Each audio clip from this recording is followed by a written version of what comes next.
I mean, comprehensively deepen reform. That's a very important building block to achieve a moderately prosperous society. Well, I do think the advancements which China has made and which they intend to make in the rule of law are very important.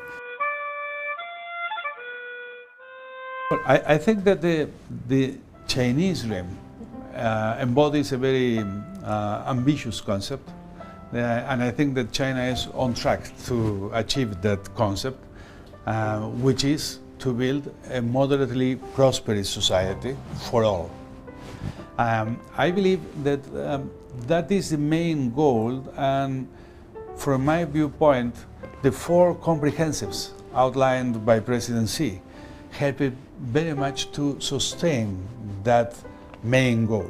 I mean, comprehensively deepen reform.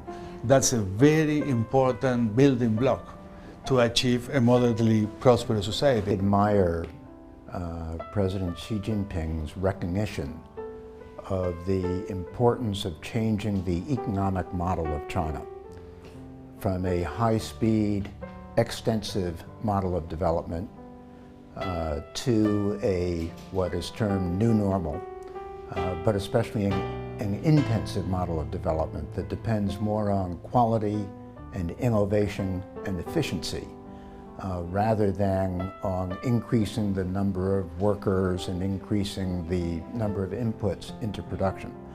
I think that's a very important transition if China is going to become a high-income country with a high-quality economy over time.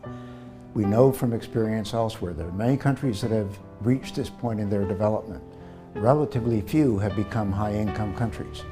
So this is a very complicated, difficult, wide-ranging set of changes that are needed. Well, I do think the advancements which China has made and which they intend to make in the rule of law are very important, not just for air quality, but for overall growth and investment in the economy. I think that the application of a strong rule of law is important. I think that it's crucial that enterprises, no matter whether they are foreign-owned, domestically owned, state or private sector, joint venture, whatever the nature of their ownership structure, and whatever their scale, whether they're modest size or large, that they abide by environmental laws. I really commend the leadership of China for their effort to concentrate on the good governance. Country cannot prosper if you don't have the good governance.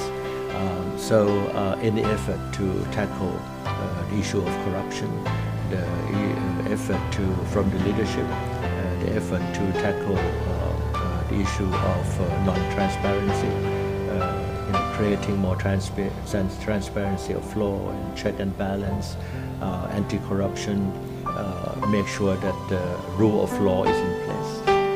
Make sure the rule of law is in place, making sure that the legal enforcement is something that is respected and is based on non-discriminatory nature. And this is something that I think all countries will look up to China and would follow. And I think many countries in ASEAN have already implemented this policy of good governance and transparency, anti-corruption in their own national policies. China grew rapidly during the last more than 2 decades now almost, and its growth rate has slowed down.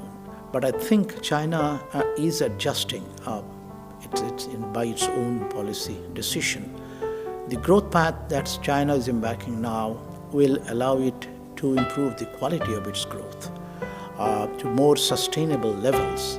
And I do believe that this, quote, new normal that one is talking about will also take China to continue its march towards further improvement in the living standards of the people, better quality of life, and more sustainable, I think, is a more important factor in my mind.